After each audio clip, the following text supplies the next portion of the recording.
let me ask you about that, because a lot of people, because it's so complicated for them, whether you're talking taxes or just investing period or both, they rely on financial advisors. I think you use the figure 40+%. For those with more net worth, it's 80+%. Yes. So they rely on other people. Yeah. To sort of put it together, but a lot of them are getting screwed on these fees. That's why I wrote the book also. So how do you, if you need that expertise, but you don't want to deal with the fees, it's a conundrum, right? Well, I have a site that you can go to and find out what your fees really are, so then you can negotiate or move on. But I have a co-author. Or you can just go the Vanguard route, right? Yeah, you go Vanguard. I have a co-author, Peter Mallouk. He's picked by Barron's 3 years in a row. No one's done this in history. As the #1 financial advisor in the United States. 2 years by CNBC as #1. And this year, Forbes. What is it? CNBC. Yes, I think you know something about those Right, guys. okay, good. I was just checking that out. I know, I understand. Oh, right, financial channel, right, gotcha. But the point is, he will do, I convinced him, he did, he has like a family office for millionaires, not just billionaires. And I convinced him to take that same process, build a division, and do it for people that have as little as $100,000 to get started.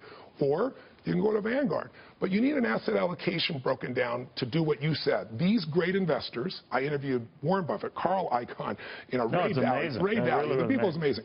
But they all are How different. do you know they were giving you their insights, though, and not saving it for their... Well, you can go test them. Fooling you, right? Like Ray Dalio, you can go test what he did for 75 years. No doubt. I'm kidding you there. But I did want to get a handle on this, because a lot of it you talk about how the power of compounding and how you make a lot of money. Fine for young people. But for older farts out there, they're hearing you and say, God, I missed the boat on this. You always hear about these Americans, what is it, 2/3 who have less than $1,000 saved? I know. What do they do? Well, here's what you have to understand. Every year we have a correction since 1900. Remember last January, the worst opening in history, and we have a record-breaking year. 80% of those do not become a bear market. Bear markets come. They last a year on average. They cost 33% on average, some a bit more. Well, there's an argument by the longer it takes to get to the next one, the bigger the hit will be. Yeah, well, I agree with that. But it's still an average, right?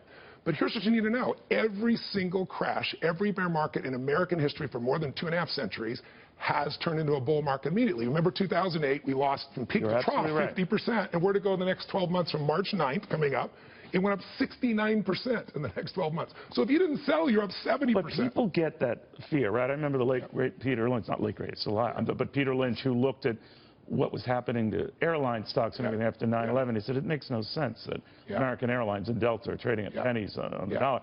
So he believed in them and believed in American capitalism, but it takes a strong gut for that. It takes Unshakeable, but you don't have a strong gut if you educate yourself with enough of the facts to where you start to say, I don't have to time the market. I just need to be in there through time. It's Jack Bogle's get in there and stay in there and do nothing. So what do you think of these asset, you didn't touch on it, but the asset builder accounts based on your age, the closer you are to retirement, the more... I think it's wonderful to get an asset allocation, but most of those cookie-cutter elements like your age in bonds are made up overly simplistic. We got to know what your goals are and how much time you have. That's how you have to make the decisions, and we've got to educate. Well, we never know how much time we have, right? Well, how much time before you're going to want the income. But the more time, the better, right? Without a doubt. But Peter will do, if you go to getasecondopinion.com, and he goes, getasecondopinion.com, make sure I said it right, he'll do a plan for you, and if you decide to become a client, it's less than 1%, and if you don't, you have a plan for yourself. So we also give people a way to act on it if they want to. Wasn't that just simply just putting it in an aggregate, like the Dow or the S&P 500, we'll sure do that,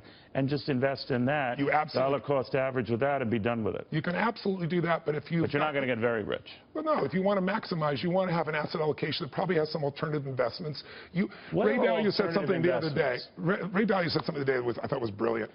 I was in a room at Robinhood. Everybody thought it was brilliant. I talked to him about it afterwards. He said that his secret is reducing his risk. All these guys look for asymmetrical risk-reward. How can I have the least risk to get big rewards? Most people I think I have to have big risk to do this. And or they take big hunches. But in this case, on Donald Trump, lately. That's what they've been doing. Is that wise? Well, I'm not going to say it's wise or not wise. I'm not talking politics, but they're talking about what he wants to do with cutting taxes, cutting regulations. I think that is a way to make money. They certainly saw it, but over time, they developed systems that allow them to be asymmetrical. And Ray Dalio's whole approach that he said to me, he said, Tony, you just got to look at it from this perspective. He said, whatever asset class you're in, no matter how great that asset class is, and everybody graduates to what they knew. If as a kid, your parents fixed homes and spun them, and you didn't have a lot of money, but you do real estate, or you do stocks if you had given stocks when you were little. He said, but every asset will drop 50 to 70% at some point. So you can't have that happen late in life and have everything in a single asset. So should they be in largely conservative ones at that stage in life, or what? Yes, you want to be more conservative as you get older. We all know that. Right. But again, it depends on what is your psychology, what's your risk tolerance, what are your goals, how much cash flow do you have, how much time. So it's different for every person. Anybody's giving you a cookie And some cutter, are more devil may care by nature. For sure, without a doubt, without a doubt. What are your thoughts? You don't get into this, but you talk about vagaries and history and all that, but the Trump rally, do you buy that? It's a Trump rally? Well, it has been a Trump rally because the market thinks forward, and they're saying, look, there's all these benefits since he's positive towards business and regulations in the financial area. But right now, everybody's betting on the change. If the change doesn't happen, there's going to be some adjustments being made in the market, as you and I It's a both know. very good common sense treatise. I could see with the who's who of people talking to you and providing insight on this.